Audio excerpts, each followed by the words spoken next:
ko ndatozofunga kuti mazino awa ndo akakukoshera zvekutodaro. Ende mukaona vanhu vachitiza ndeu, vanhu vasingade kurwa nevanhu, vanenge vachiziva kuti chekutanga vada kuchengetedza meno avo, nekuti zvibhakera kazhinji kana zvichiuya zvinouya pameno handiti. So zvandaita iwe chichengetedza meno ako nenzira yeDentsky. Denda okay. Avari PaMadokero mo. So ndoda kuti ndimbokuratidza ini ndauya kuzochengetedza meno angu. Ndapedza kuchengetedza meno angu uchazviona wega kuti aiwa mazino anofanira kuchengetedzwa. Makambopedza kuenda kunoongororwa mazino rini? Kunze kuti munongoenda kunoongororwa mazino chete kana achirwadza. Aiwa, uyai mukati muzondiona inini sasekuru vevanhu ndichiongororwa mazino.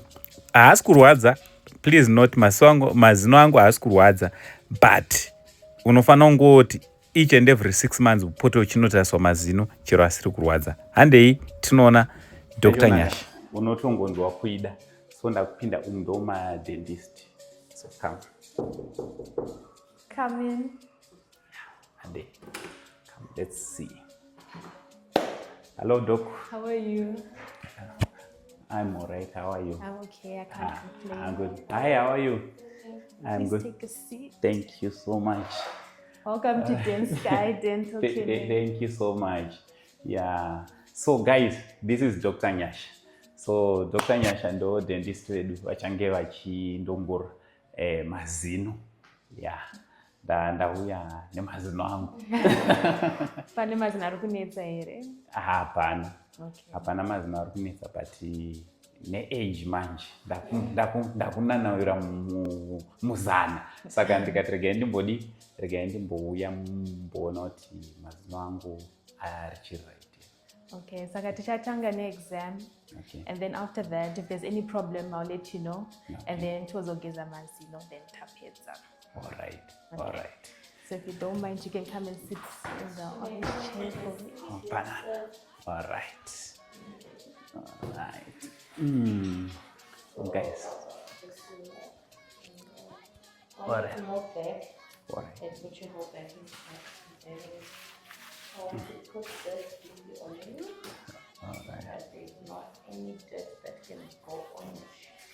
Saka kana zviri zvekuongororwa mazino pamwe chete nekugezwa mazino hazvitori nguva yakareba. Zvinotora maybe 30 minutes, less than 30 minutes unenge watopedzwa, especially kana mazino ako asati ane problem. But kana ane problemo ndopavanogona kutora nguva. But kana asina problem wangouya kuzongoklinwa mazino chete, aiwa hazvitori nguva yakareba. Munoziva kuti kana kune chinhu chisinganakidze kugara nemazino uchifunga kuti mazino angu pamwe mukanwa mangu muri kunhuhwa, pamwe mukanwa mangu munoita sei, kana kutoti kutova nemukamwa munenge muchinhuhwa pano nepapo, izvozvo it's a sign yekuti dzimwe dzenguva unogona une zino rinogona rakakanganisika, but usiri kutoziva kuti une zino rakakanganisika. And also pane vanoita dambudziko rekumagums anobleeda, kuti munobuda ropa mumeno, zvichidaro unofanira kutoenda kwachiremba unoongororwa kuti chii chiri kusakisa kuti meno ako ange ari anobuda ropa. So izvi zvakanaka chaizvo nekuti PaMadokero mo ndo patiri pari zvino, paDentsky ndo paunotiwana. Ukasvika PaMadokero mo ukati uchipinda pamukova unonzi Kickman, ukapinda neparobot repana Kickman ukatarisa kurudyi rwako uchangopinda unotopaona pakani Dentsky nechemukona. So ipapo ndo paunogona kubatsirwa mazino. Also tinofanira kuenda nevana vedu zvakare kuti vanoongororwa mazino, kuti mazino avo ari kubukura zvakanaka here, zvakamira sei. Vakuru pamwe nevadiki tinofanira kunge tiri tinoongororwa meno edu. Tisamirire kuti tinge tiri tinoongororwa meno kana tichinge tarwadziwa nemazino chete. Apo ango vanga vapedza kugezwa meno vakandibvisa inobvisa tsvina yese yanga iri mukanwa mangu. Kana nenuwo ndakatanga kuva neconfidence. Unoita seuchafamba wakangoshama kuti vanhu vaone mazino ako. Ndo zvanga zvakuda kutoitika pandiri ipo pai. This is nice. Hey.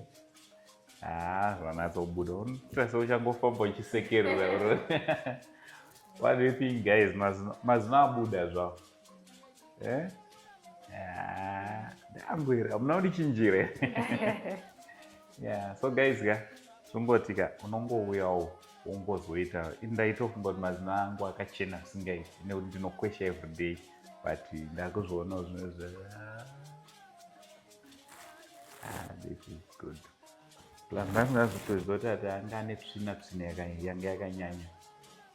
So toothbrush chete it's not enough. Ndatodiscover kuti mukati mune zvimwe zvinhu zvinosarira zvinogara imomo and then zvotanga kuzokanga. Sometimes ndokuora kunoita mazino. So you just need to come. Uncle vachagara vachitongouya pavanenge vanzi vanofanira kudzoka achidaro. That is if you worry about your smile. Like myself, ndanga ndisisiri comfortable. Plus ndaigara ndichizvitesta kuti mukamwa mangu hamusi kubuditsa kamukasimwerekeke. But wasinoizva I'm okay. Nyange tikasangana uyaindokupai mahagi hachisina problem because nechiziva kuti mukamwa mune muchinuiri. So Doc, ndikuda kubvunza. There are a lot of people out there. Vanoti mazino angu ane maburi. Ndanzwa muchitaura kuti ndine rimwe zino rinenge rine buri. Tangoita buri. Anogadziriswa sei mazino akadaro? Tinocleana pakaora, then toisa filling, and then you should be back to normal. It shouldn't be painful. You shouldn't feel a hole. So it depends kuti buri racho how deep it is. If it's very deep, then we have other options kuti you can get how. Saka munongouya, then we take a look, then we tell you, okay, this is what we can do for you. Alright. Also tine vanhu vekuti maybe mazino atoba. But